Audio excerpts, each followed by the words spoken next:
Welcome to Uniquely Female Troubles. My name is Leslie Wells. Today is Mother's Day, and we're going to talk about Mother's Day and mothers, my mom, and me becoming a mother. I've made past videos about the issues I had after I got married that could very possibly have caused me to never be able to have a child. But I was very blessed to have a child after being married for 12 years. And that was like the happiest day of my life. I wanted a baby so bad. I felt like I was going to die if I didn't get to have a baby. But I did get to have a baby. And that's just, I'm really glad that I'm a mom. And I'm really glad that I was given that opportunity. And before we move on about mothers, I want to say that even though only a woman can become a mother, that fathers or other men, not even related to the baby, can be just as good of a primary caretaker as a mother can.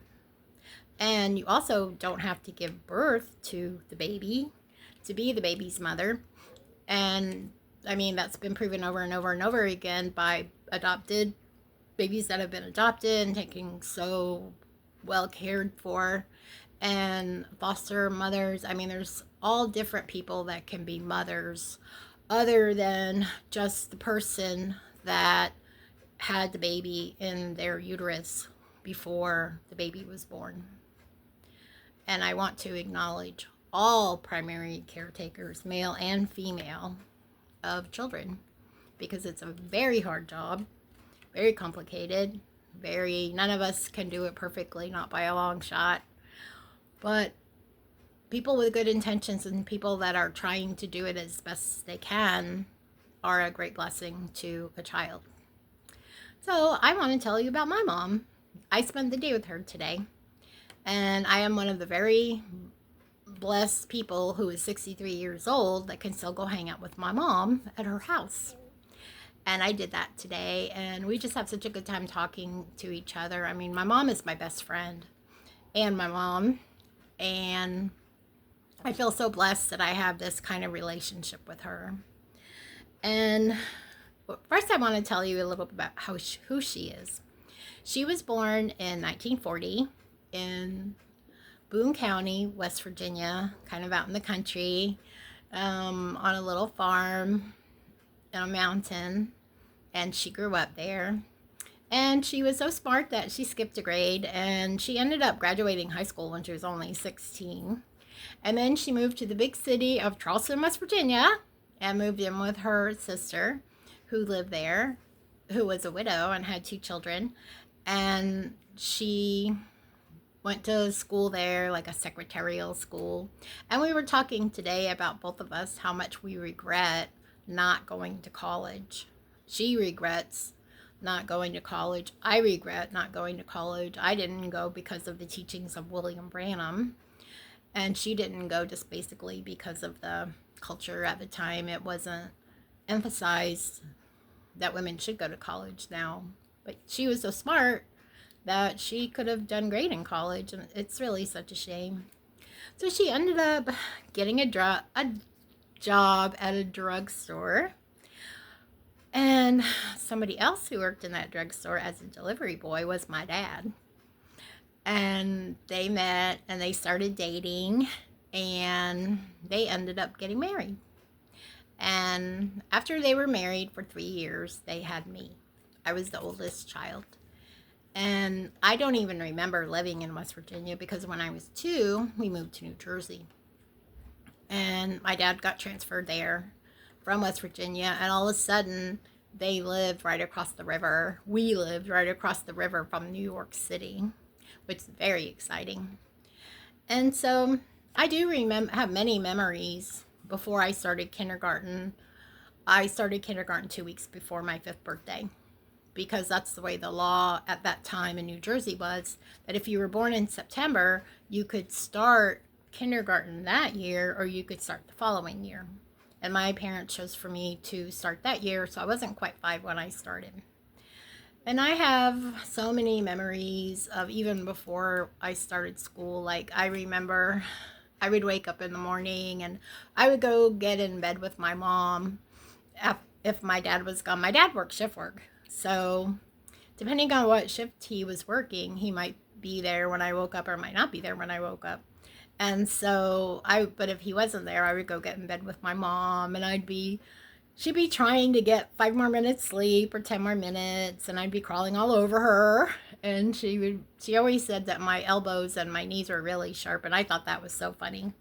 Because how can elbows and knees be sharp like a knife? That's the only thing I knew of that was sharp. But according to my mom, my elbows and knees were very sharp. And I still remember, like, she was trying to, like, okay, I'll get up in a minute. And she wanted to keep sleeping. And she had the Dr. Spock book in her headboard. They had a shelf on the headboard that had all these books in it. And I remember there were a lot of pictures in that of babies and kids and everything. And any book they had that had pictures in it, I'd be flipping through the books, looking at them. And she also had one called The Diary of a Witch. And I don't remember if that book had pictures in it or not, but I was very intrigued by that too.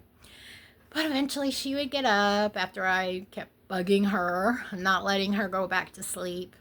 And then we would go in the kitchen and she would fix us breakfast. And then she would do her work for the day and I would do my work for the day. And whichever one of us got done first got to pick the TV show we were going to watch. Her work for the day was the kitchen, her bedroom, their bedroom, the living room, and the bathroom, cleaning it. My work for the day was to clean up my room. So when you think I would get to pick the TV show every day since I only had to do one room, well, I almost never picked the TV show because I would go in my room, kick all my stuff that was on the floor under my bed, grab a book and flop down on my bed and read. Not that I knew how to read before I started kindergarten, I didn't. But I had plenty of books and I loved to flip through them and look at the pictures. So almost every day, my mom would say like, well, I'm done with my work. And I was, yuck. I have to watch my mom's TV show. And I still remember watching soap operas with my mom, which is so funny to me now. Obviously, 99% of it went right over my head. But then it was time for me to start kindergarten, and a lot of stuff in my life started changing because I was an only child until I was 6, and then by the time I was 8, I had 2 sisters and a brother. And that was because my mom was pregnant 2 times in less than 2 years, and the second pregnancy of those 2 were twins. So suddenly we had 4 kids instead of 1 kid. And then we had to move because our apartment was just this little 2-bedroom apartment. So a lot of things happened, and we eventually ended up moving to Georgia when I was 12, and we lived there for the next 6 years. And I have many, many happy memories of my mom and my dad. And, like before the kids were born, my mom, everybody ironed back then. And after my mom was done ironing, she would unplug the iron, but she would let me use the warm iron to iron my dad's handkerchiefs, which I thought I was very accomplished by doing that. And I still remember her browning stew beef to make us beef stew. And she would leave the last 2 pieces, she would brown them all and put them aside. And then she would cook 2 of them until they were done all the way. And that would be one for her and one for me. That was a special treat. And then she put up the rest of it, back in the pot with all the other ingredients, and it would cook. But I still remember little things like that from when it was just me and her. I remember walking with her to different friends' houses, holding her hand, and visiting with her friends who also had kids. And in fact, back then, my mom's 2 best friends' names rhymed, which I thought was very funny. One was named Mrs. Scary, and one was named Mrs. Larry. And what's really funny about that is to think about the fact of how young they all were.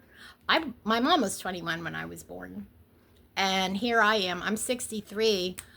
But they were only in their 20s. I thought they were so old. It's so funny to think about all these grown-up ladies that we had to call Mrs. and we had to call, the dad of the family Mr. Larry or Mr. Scary, and they weren't old. they were young. They were way big time, a lot younger than I am now. But anyway, so we moved to Georgia. Oh, one thing that happened a lot when we lived in New Jersey was that we went to New York City. And my mom and dad always made sure that we went to the library all the time. We went to all these museums, zoos. We just did so many things that enriched our lives. And I appreciate that so much about my mom and my dad. We visited so many different places and just had so many different great experiences. So then we moved to Georgia and I started junior high. And right around the time I was 12, I became a very difficult child for a lot of reasons. I started my period when I was 11, so a lot was going on. But between the time I was about 12 until the time I was maybe 18 or maybe even 19 when I got married, I was kind of horrible. I was actually very horrible to my mom and dad. And I wasn't, I was horrible to my brother and my sisters too. I was not a good person to be around. And there were a lot of factors that we might talk about at some point on these videos, but the main thing is that no matter what I did, no matter how much I alienated my parents, I never had to worry about whether or not they would still love me.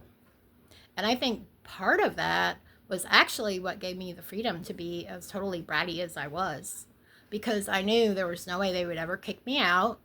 There was no way I could push them so far away that they wouldn't love me anyway.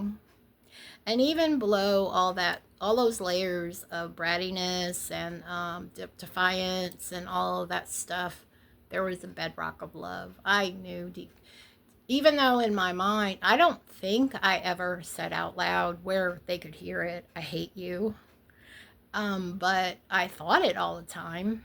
But even then, I knew that under that bed, all those layers of anger and even rage and hate and just absolute defiance, there was still a bedrock of love. They were still my mom and dad, and I love them very much. So I ended up joining the cult, getting married, and that was a total disaster. And I have a few videos about that part of my life that I will link in the description. And then 2 years later, when I got married, we moved back to Georgia. Oh, I totally forgot to tell you. In 1980, we moved to Florida. And then in 1981, I got married and moved to Georgia, back to Georgia. But after 2 years in 1983, my ex and I moved back down here. His family was still in Georgia, but my family was down here. And I have lived down here ever since, which is quite a while. There aren't all that many native Floridians in this part of Florida because it's very much of a tourist area. But after living here over 40 years, which is way longer than I lived anywhere else, I feel like I'm from Florida. So during that time, I was in the cult, and I had a completely different belief system than my mom and my dad. But my mom and my dad always accepted me the way I was. I'm sure they saw a lot of things they didn't like, but they never rejected me, and they never ostracized me or made me feel like a bad person or like an other, like I wasn't part of the family. They always welcomed me in the family. And that is one thing I will say. If you have somebody that's in a cult or any kind of group that you don't want them to be in, you need to keep that loving communication open as much as that person will let you. Because some people stay in cults because they just don't have anywhere else to go. And that would be a horrible place to be. I mean, it's bad enough to be in a cult because you want to be there. But if you don't even want to be there, but you're there because your whole family has abandoned you, or you pushed them so far away that they can't, have contact with you anymore. They need to know that if they do leave the cult, they can come back to the family, that the family will welcome them with open arms. And I'm very grateful for the fact that the cult never tried to take me away from my family. They did say that I should love my brothers and sisters at church more than I loved my family. And when I heard them say that, I kind of like, yeah, right, because I didn't. I love my family much more than I love the people at church. But anyway, so, and then, I finally had my daughter, and it was so wonderful to share her with my mom and my dad. And it was just, it was hard though, because I was living a secret life. Even though I felt so close to my mom and dad, I never told them the truth about the way I was living. And I really regret that. That is something that's been a theme throughout my entire life up until, like, say, the last, I don't know how many years, at least, at, at, at I don't know. I'm not sure how many years, but I don't do this anymore. And I'm very happy about that. But I used to keep everything a secret, everything bad. Anything that I thought other people would find negative, I just wouldn't tell them. So even though I spent a lot of time with my mom, she didn't know about the terrible things that were happening in our home.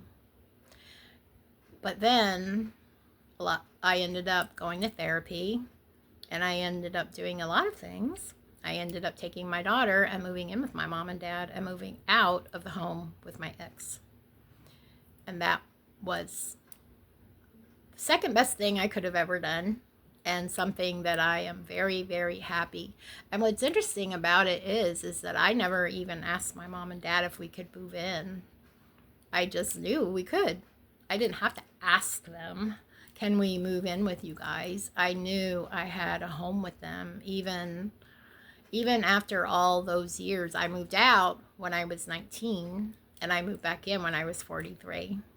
The following year, I left the cult, and that is the best thing I ever did, because the cult got me into the marriage, and the cult kept me in the marriage till I finally broke free.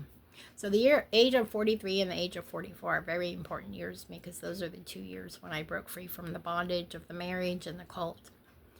So then, as years went by, we did end up living with my mom and dad for 2.5 years. They provided for us. My ex paid for our expenses as far as like transportation, medical care, just the different things that we needed, car insurance, medical insurance. But my parents provided us a home, all the utilities, food, and they did not charge us rent. And I went to school and I learned how to become a medical coder. And I ended up doing that for 10 years.